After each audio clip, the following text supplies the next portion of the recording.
Mbappé au Real Madrid, Thomas. Comment ça va?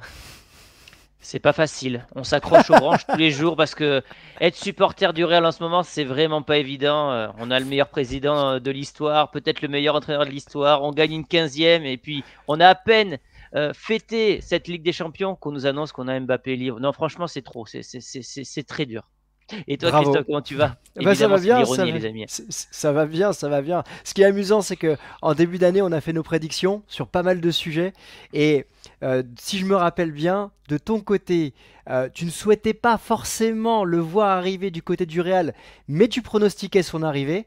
De mon Hmm. côté, je voulais le voir arriver du côté du Real. Et je pensais qu'il resterait du côté du Paris Saint-Germain. Comme quoi, parfois, dans nos prédictions, il y a le cœur, il y a la raison, et on est un peu partagé. Et, et c'est bien de le rappeler parce qu'en plus, c'était notre première vidéo de l'année 2024 qui avait très bien fonctionné ce format long.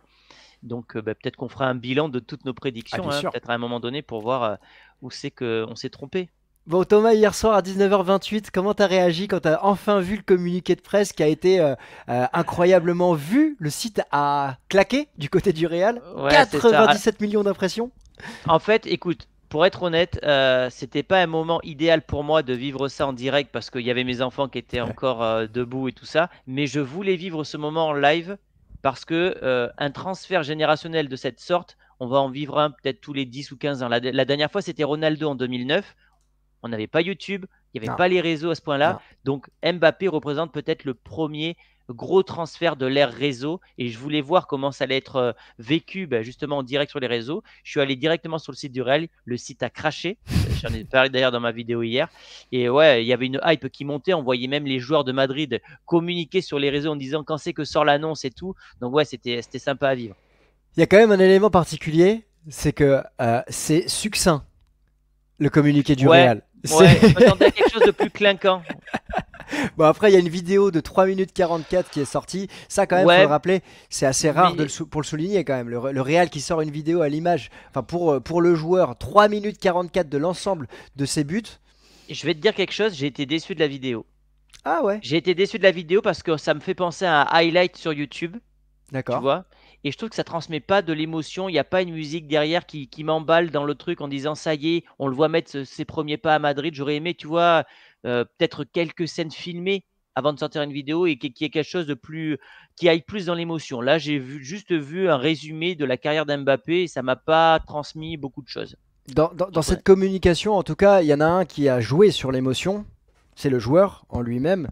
On se pose la question dans cette vidéo enfin, qui a tout à perdre dans ce dossier, le Real ou Kylian Mbappé. Lui, il a vraiment joué la carte de l'émotion sur Instagram avec ces images où on le voit très jeune passer du côté de Madrid avec la tenue du Real. Et il a joué sur cette fibre, hein, avec un communiqué, en fait, avec un communiqué en 3 langues aussi. C'est là aussi qu'il y a un point Mm. important dans sa communication qu'on va décrypter. Je l'ai trouvé très bon parce que pour plusieurs choses, il s'est mis avec enfin, en photo avec le maillot du Real, il s'est mis avec Cristiano Ronaldo qui est l'idole à Madrid et ça c'est pas du hasard. Et puis il a dit ouais tout ce que j'ai vécu vous n'imaginez pas mais je suis tellement excité. Bon, le discours était bon, il était court mais pour le coup je l'ai trouvé bon et ça a fait son effet si tu veux. En tout cas sur Ouais, moi. moi je trouve qu'il a été bon aussi sur cette communication. En tout cas, il a déjà parlé en espagnol en premier, en anglais en deuxième, en français en dernier. Il a gagné plus de 2 millions hein, d'abonnés sur Instagram. Pour te dire, moi j'ai suivi son compte Instagram dans les 40 minutes qui ont suivi son annonce. Il avait pris déjà plus d'1 million d'abonnés en 35 minutes. C'est ce que j'ai Ah, tweeté c'est dingue. hier soir. Et, C'est et- et ouf. ça C'est va continuer, hein. Là, il est à 115 ou 116. 116 ouais, ce matin. Il peut monter à 200 millions d'ici la fin de l'année, hein. C'est possible. En tout cas, c'est un point Si... important à compter parce que je voulais te parler justement de ses droits d'image. On parle d'un contrat de 5 ans, ça y est, c'est officiel. On parle d'un salaire. Alors, c'est un peu partagé parce qu'il y en a qui ont parlé hier de 58 millions de salaire. Alors, il faut décortiquer ce 58 millions. On parle d'un salaire C'est de sur 15 5 millions ans. annuels. Voilà, 58 millions sur 5 ans. D'accord, ok. Et, C'est dans ce et en fait, sens-là. après, si j'ai bien compris, j'ai pas lu enfin, le contrat en détail, mais il y aurait 80 ou 90%, je crois, de droit à l'image pour Mbappé, ce qui serait un Alors, record. l'équipe annonce 70%. En Espagne, on 70%, parle, d'accord. voilà, 70% pour Mbappé. Du côté de l'Espagne, on parle de 80%. En tout cas, ce qui est certain, c'est que c'est pas les 50-50 de Cricri et c'est pas les 100% des autres joueurs. Alors, Ronaldo, je me demande s'il n'était pas allé jusqu'à 60, Ah ouais. mais c'était le grand maximum. Donc, maintenant, ce qui est intéressant, c'est qu'il baisse son salaire énormément, puisqu'il était à 75 millions, je crois, et des poussières du côté du Paris Saint-Germain. Là, il divise quasiment par 5. Il est à 15 millions. En fait, là où le Real a été intelligent, c'est qu'ils n'ont pas fait venir Mbappé en explosant la grille salariale, Mm. en le mettant beaucoup plus haut qu'un Vinicius ou qu'un Bellingham. Donc en fait, les trois sont à égalité et je trouve que c'est assez malin de la part de Pérez. Bon, il y a une question qui va se poser tout de suite, Thomas, quand on rentre dans cette question, qui sera le plus gagnant, cette relation, qui a le plus à perdre. Il y a quand même un homme ici, tu disais tout à l'heure en introduction, qui était le plus grand président de l'histoire du Real Madrid, qui a été chercher ses joueurs de moins de 25 ans. C'est flippant quand même. Mm. Je pense que c'est même le meilleur président de l'histoire du football. En tout cas, en termes de trophées, ça l'est. Il a 7 Ligues des Champions, une de plus que Bernabeu et deux de plus que Berlusconi. Président du Milan, ouais, ben, en fait, son projet, lui, c'est de se retirer de Madrid. Il a Mhm. 75 ans bientôt et il veut laisser Madrid dans un état impeccable. Financièrement, c'est le cas. Le stade est tout neuf et il a une équipe prête pour, euh, pour être compétitif sur les, on va dire, pas les 10 prochaines années, mais au moins les 5-8 prochaines années. C'est fou. Bah oui, C'est c'est fou. fou. Non, non, mais C'est c'est fou, fou, c'est c'est fou. fou. C'est l'image que tu m'as partagée tout à l'heure. C'est fou. Après, il l'a construit petit à petit et on a Mbappé aujourd'hui qui s'intègre dans cette équipe du Real Madrid. Et là, il y a une vraie question qui se pose. Comment Mbappé va-t-il s'intégrer? On aura le temps d'y répondre dans le futur. Mais il y a une interrogation, c'est que c'est le seul joueur avec Hendrick qui arrive cette intersaison, qui n'a pas de Ligue des Champions. Et quand on sait quelle image il a laissé du côté du Paris Saint-Germain, sportivement, il n'y a rien à dire. Il a été le meilleur joueur peut-être de l'histoire du Paris Saint-Germain. Mais en termes de communication, en termes de confrontation avec son président, avec ses supporters, notamment quand il a dit je ne partirai jamais libre de mon contrat, il y a des questions, des interrogations qui se posent. Et comment va-t-il pouvoir se fondre dans l'effectif du Real Madrid? Alors, la phrase qu'il a dit, c'était en 2021. Je crois que c'était dans Rotten sans flamme, si Mm, je me trompe pas. mm. Depuis, il y a eu des histoires avec Nasser, donc évidemment, ça a fait changer pas mal de choses. Je pense qu'on en apprendra d'ailleurs sur 2022. Là, j'ai l'impression qu'il va être tellement heureux d'être à Madrid dans une équipe vraiment compétitive, tout est structuré. Et je pense qu'en fait, c'est ça qu'il a besoin et qu'il recherchait à Paris, c'était de la structure à tous les étages. Et là, il va arriver dans le club parfait pour lui et je pense qu'il ne va pas poser de problème. En tout cas, il ne pourra pas en poser, c'est clair, par rapport à l'entraîneur, ses coéquipiers ou même le président. Et bah oui, c'est peut-être lui qui a le plus à perdre dans le sens que si dans les 2 prochaines années, je dis pas la saison prochaine parce que hormis le Real de Zidane, aucune équipe n'a conservé sa Ligue des Champions. Donc ça reste un exploit inédit Mm, ce qu'a fait Zidane. mm. Mais si on va dire que dans les 2 prochaines années, il n'y a pas de Ligue des Champions pour le Real, évidemment, on pointera du doigt Mbappé.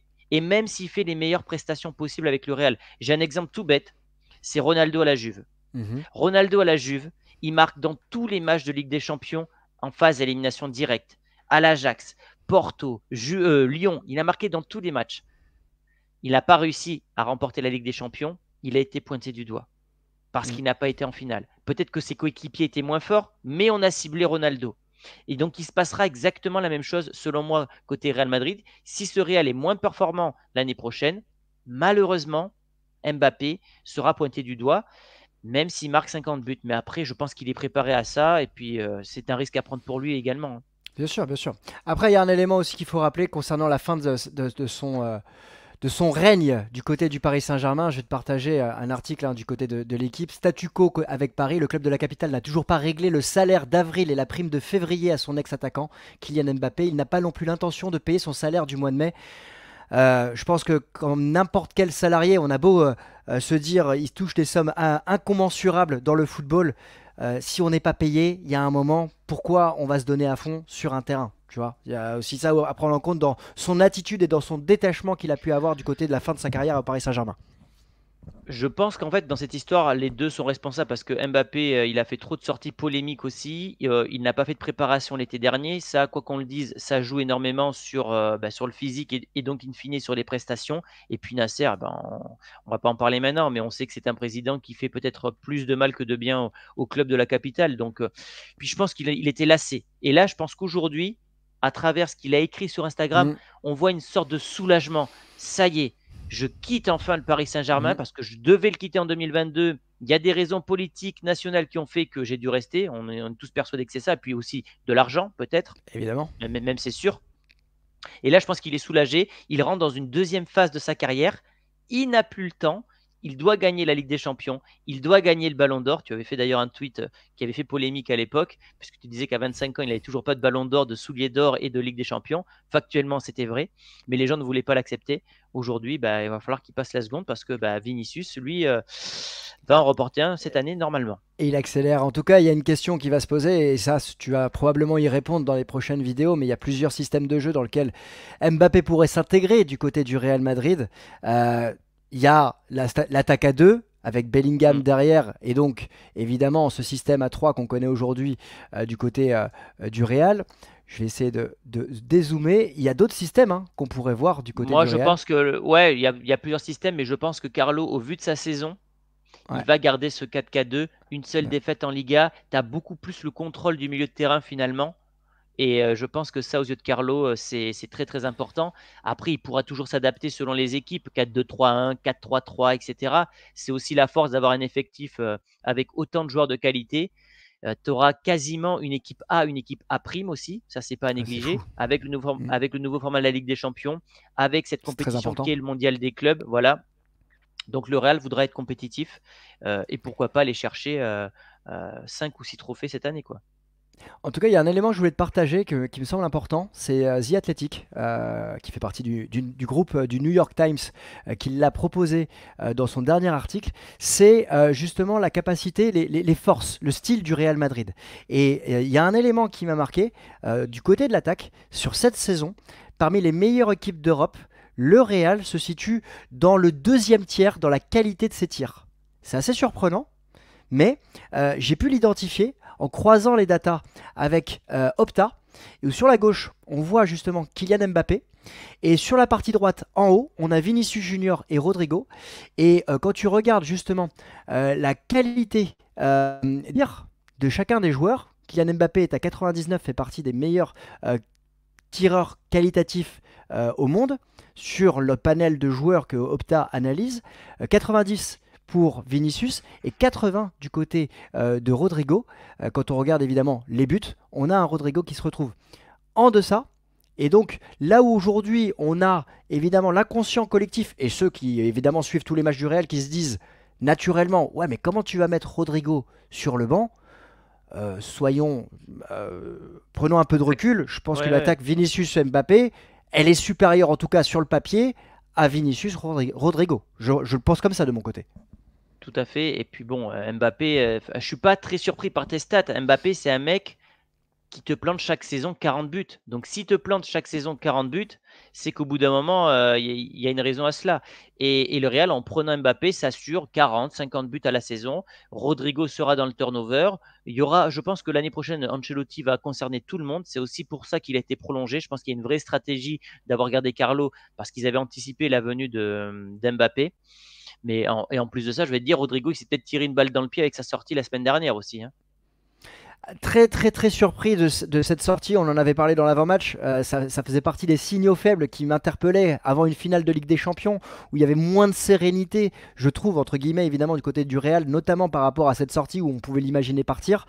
Bon, on a vu sa finale qui n'était pas forcément son meilleur match du côté de Rodrigo. Moi ce qui m'interpelle aussi du côté du Real Madrid, c'est qu'on a un appétit, enfin je dis on, c'est un on général, il y a un Mhm. appétit insatiable. C'est-à-dire que derrière, j'ai pu lire encore ce matin que ça pouvait ne pas arrêter la possible arrivée de Lenny Yoro, défenseur français, espoir et olympique, et potentiellement Alphonso Davies. Jusqu'où le Real va dégoûter l'Europe du football, parce que c'est incroyable. Ben, en fait, je pense que c'est l'équipe qui a le mieux géré l'après-Covid. Pérez, il a pour objectif, je pense, d'écurer la concurrence et d'écurer le format Champions League en le gagnant constamment pour arriver peut-être au format Super League aussi.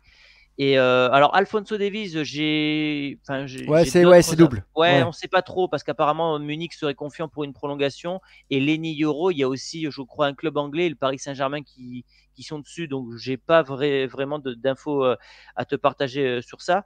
Mais ouais, la planification sportive du Real, elle est prévue de toute façon 18 mois à l'avance quasiment.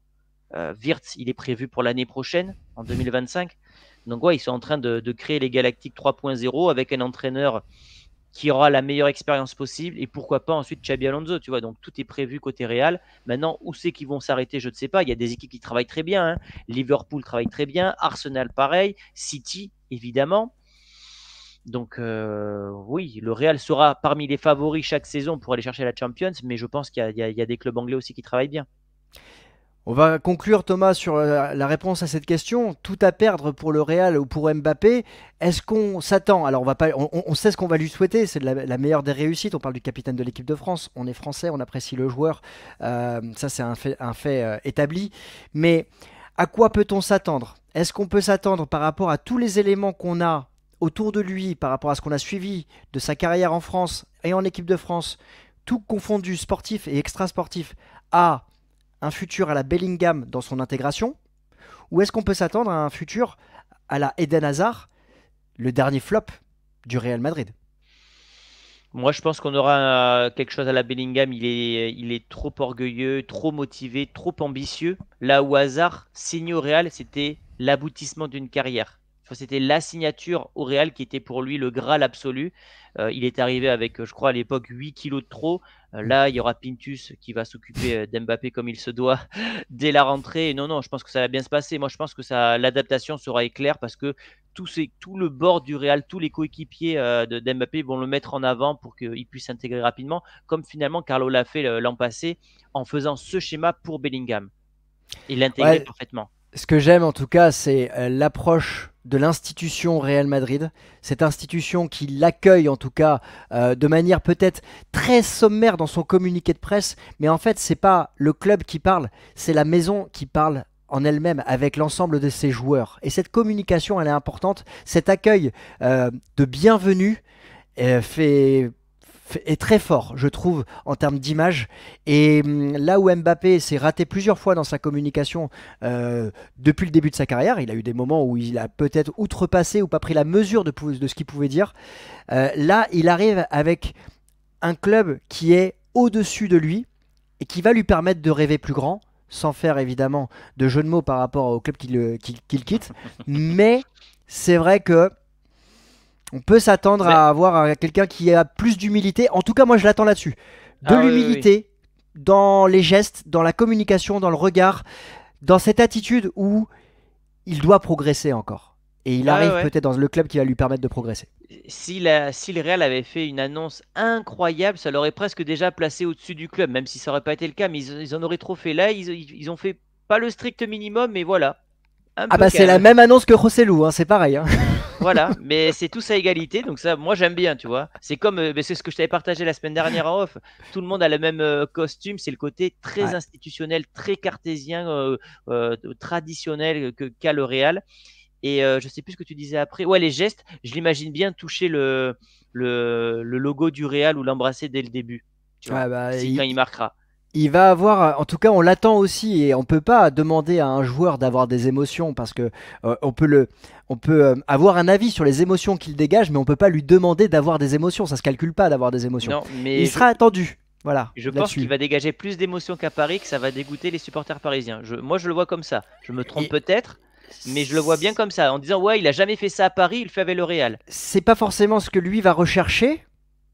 Pareil, il va pas chercher à piquer les supporters du Non, il va le PSG faire parce que je pense naturellement, mais parce que je pense qu'il a un vrai respect pour les clubs dans lesquels il a joué et un vrai respect sincère. Maintenant, il a dit un mot dans son annonce hmm, qui est représentatif de ce qu'il ressent, le rêve, ouais, le oui. club de ses rêves. Et à Oui, partir du moment où tu touches au rêve, attention, c'est aussi pas une demande de Madrid, mais tous les joueurs qui signent à Madrid doivent placer à un moment le mot rêve. C'est justement pour placer aussi le Real au-dessus, enfin, genre c'est le Graal absolu. Et tous les joueurs qui signent à Madrid, tu verras, ils utilisent le mot rêve ou ouais, tu verras, tu remarqueras. Ouais, mais ça me surprend pas parce que, en fait, si tu veux, moi, dans mon approche extérieure au Real Madrid, pas supporter direct comme toi tu l'es, il y a quoi comme club au-dessus du Real? Il y en a pas. Donc en fait, à partir du moment, à mes yeux, hein, c'est-à-dire que Mhm. sans être supporter, j'apprécie le Barça, j'apprécie l'AC Milan, j'apprécie de nombreux clubs. J'ai de l'affection pour ces clubs, mais tu me dis s'il y en a un au-dessus des autres, c'est le Real. Et en fait, quand tu touches au Real, bah, tu touches au rêve. Et donc en fait, à partir de là, c'est autre chose. Mais ça, c'est ma perception après, voilà. Yes. Mais je crois qu'on a Bon, fait on a fait le tour concernant Mbappé. On aura l'occasion de faire de toute façon d'autres vidéos concernant ouais. son intégration, la cohabitation. J'en parlerai également sur ma chaîne. Et ouais, maintenant très excité de voir les premiers pas d'Mbappé parce que la hype va être énorme. Quand on voit le retentissement des réseaux, je me dis que les matchs à 3 h du matin, ils vont valoir le coup là. Tu m'étonnes. Bah, on va s'abonner hein, sur Chronique Foot. On va Exact- s'abonner aussi sur le vestiaire, les gars. N'hésitez pas. Exactement. N'hésitez pas à lâcher un pouce bleu et à nous dire votre avis. Et si vous êtes encore présent, vous pouvez marquer. Tu t'avais dit quoi, toi? À la Mbappé? À la Non, Madrid? j'avais dit bienvenue le Kick ou un truc comme ça, mais on peut Eh changer, y a ben, pas de... à la Mbappé, pour tous ceux qui À sont la présents. Mbappé, voilà. Voilà. Très bien. Allez, On salut vous dit à Thomas. demain, les amis. Ciao. Salut.